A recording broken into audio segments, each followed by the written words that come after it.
Look at these two pieces of crispy pork belly. On one side, you have a surface covered in airy, explosive blisters. On the other, a completely smooth crust that looks and snaps like stained glass. Try to recreate either of these at home, and you'll likely end up fighting chewy, rubbery patches of skin. It doesn't really matter if you have a high-end oven or if you followed a complicated recipe to the letter.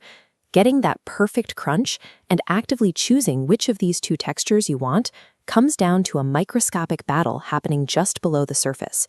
It is a strict physical competition between trapped water and rendering fat. Achieving this level of texture doesn't depend on a specific appliance. It requires manipulating the skin's physical structure to favor one thermodynamic process over another. The bubble path relies on a violent physical reaction. To get that puffed, airy crust, you have to force a rapid steam expansion inside the tissue. Looking at this cross-section of raw pork skin, you can see liquid water trapped inside the tissue. When that water is hit with aggressive, high heat, it flashes into steam. Liquid water turning into gas instantly expands to 1,600 times its original volume. That sudden, massive expansion needs somewhere to go. It forces the surrounding tissue outward, blowing microscopic holes through the surface to escape, and forcing the skin up into rigid little domes. We can see the aftermath of this reaction in this scanning electron microscope image at 3,000 times magnification. The internal surface texture isn't solid anymore. It's a highly porous, sponge-like network of empty voids. To optimize this reaction, cooks will brush the raw skin with white vinegar to help break down the surface, pierce deep holes to give the steam a pathway, and blast it in an oven at 250 degrees Celsius to trigger the flashpoint as fast as possible. This bubbly surface represents the physical fossil of water escaping the tissue. It marks exactly where steam forced its way out at the meat. The glass path, what you see on a traditional porchetta, requires the exact opposite approach. To achieve a smooth shatter, you have to actively prevent that violent steam expansion from happening. The primary tool here is extreme dehydration long before the heat ever hits the meat. Leaving the pork uncovered in the fridge overnight allows the ambient air to draw out the surface moisture. Less water means fewer explosions. The secondary tactic is structural. Instead of poking holes, you score the skin without piercing the meat, and then roast the whole belly under a heavy object, like a foil-wrapped brick. As this diagram shows, the heavy weight forces the skin into flat, even contact with the heat source.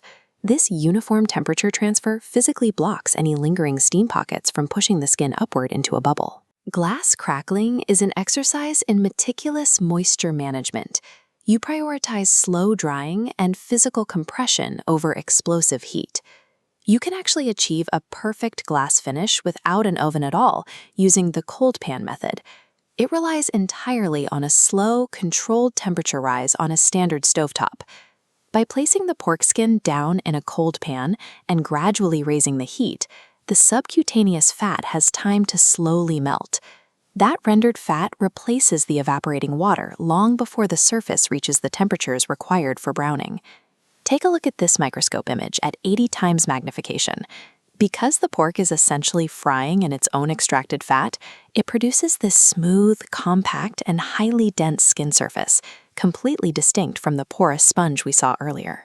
When people fail and end up with rubbery skin, it usually comes down to trapped moisture. Using a curved surface like a wok means only the center gets flat contact, and dropping wet skin onto high heat traps the water inside, literally boiling the tissue into a chewy mess instead of frying it. However, the same porous structure that creates a light crunch also increases the meat's surface area. Once the crust is breached and the pork is chopped, thousands of tiny pathways are exposed to the air. At this point, the physics of heat transfer stop and the biology of decay begins. These exposed surfaces allow bacteria to thrive at room temperature, making consumption within 4 hours a strict requirement. These two textures represent intentional, controlled outcomes of thermal engineering. Each follows a different physical path to achieve its version of a crunch. The bubble is the product of water violently escaping the tissue. The gloss is the product of water being slowly managed and replaced by rendered fat. Nailing either texture doesn't require an expensive 3-hour commitment in a commercial kitchen. You just need to pull the specific levers of moisture, time, and temperature. Controlling this physical science allows you to move past standard recipes and exactly engineer the specific texture you want.